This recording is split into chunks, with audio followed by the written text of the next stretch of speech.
How Frog Went to Heaven. There was once a young man named Kimana. He wanted to marry the Sky Hidden. He wrote a letter to her father, the Sun Chief. I, Kimana, the man of earth, wish to marry the Sky Maiden, your daughter. Kimana went to Rabbit. Will you take this letter? Rabbit said, I cannot go to heaven. Kimana went to Antelope. Will you take? Antelope said, I cannot go to heaven. Kimana went to Hawk. Will you take this letter? Hawk said, I can't go halfway, but I cannot go to heaven. Frog came to Kimana. why do you not take the letter yourself? Kimana said, This I cannot do. And I will take it for you. Kimana laughed. Ha ha ha. Can a frog take a letter to heaven? Ever it is, I can do it, but only if I try. Now, Frog lived by a well. Every day, the girls who served the Sun Ship came to this well. They climbed down from heaven on a web made by spider. Then, they filled their water jugs and went home.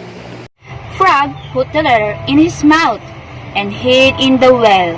The girls from heaven came for water, singing their song. Good day to you, my sister. Good day to you. They lowered their jugs into the well, and Frog jumped into one the girls did not see. Then the girls climbed back up the web of spider. They went into the house of the Sun Chief and left the jugs in the room.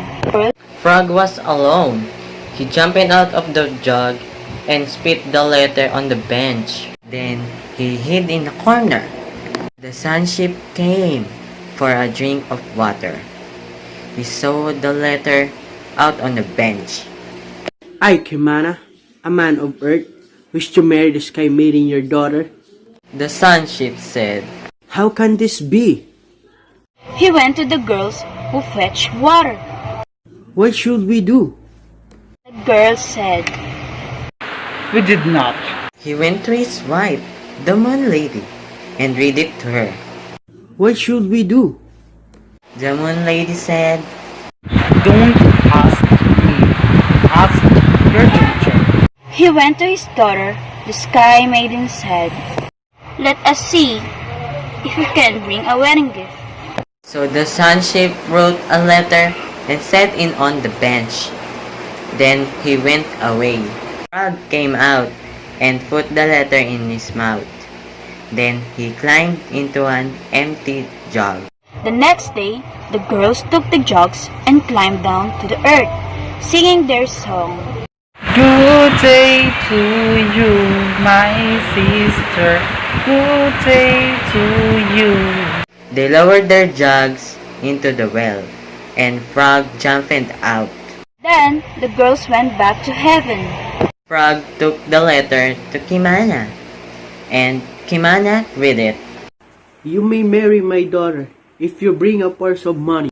Kimana said, This I cannot do. And I will bring it for you. Kimana laughed. Ha ha ha. You talk a letter to heaven, but can you bring a purse of money? Ever it is, I can do it, but only if I try. Kimana gave Frog a first money. Frog took hold of it with his mouth and carried it to the well.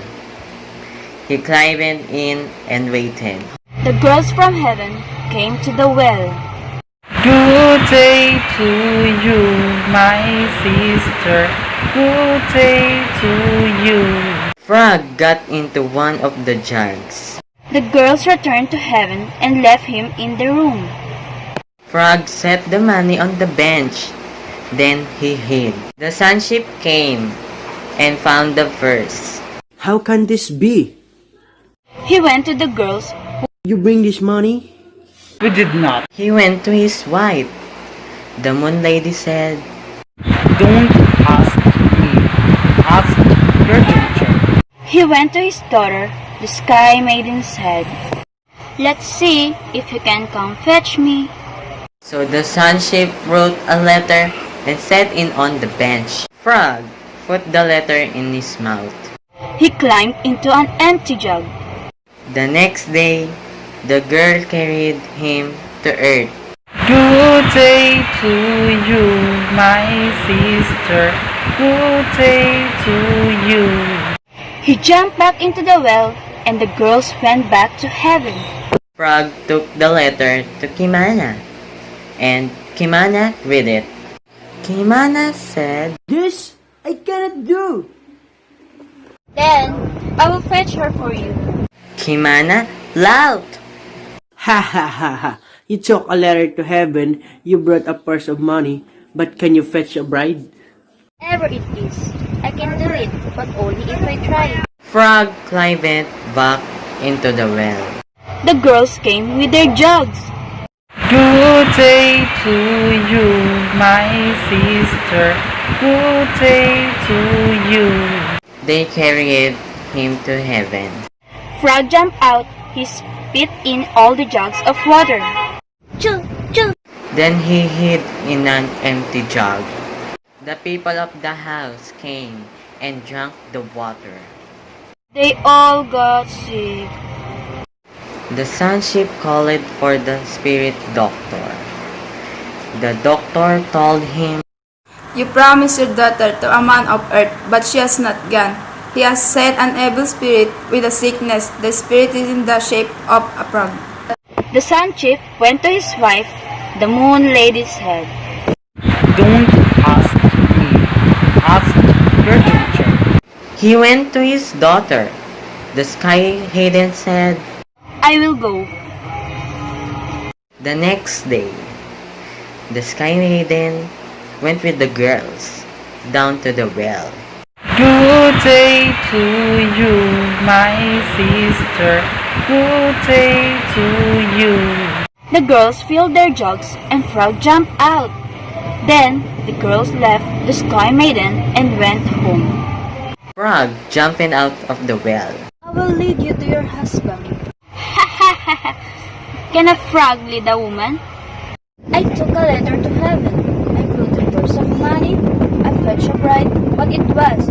I could do it, but only since I tried.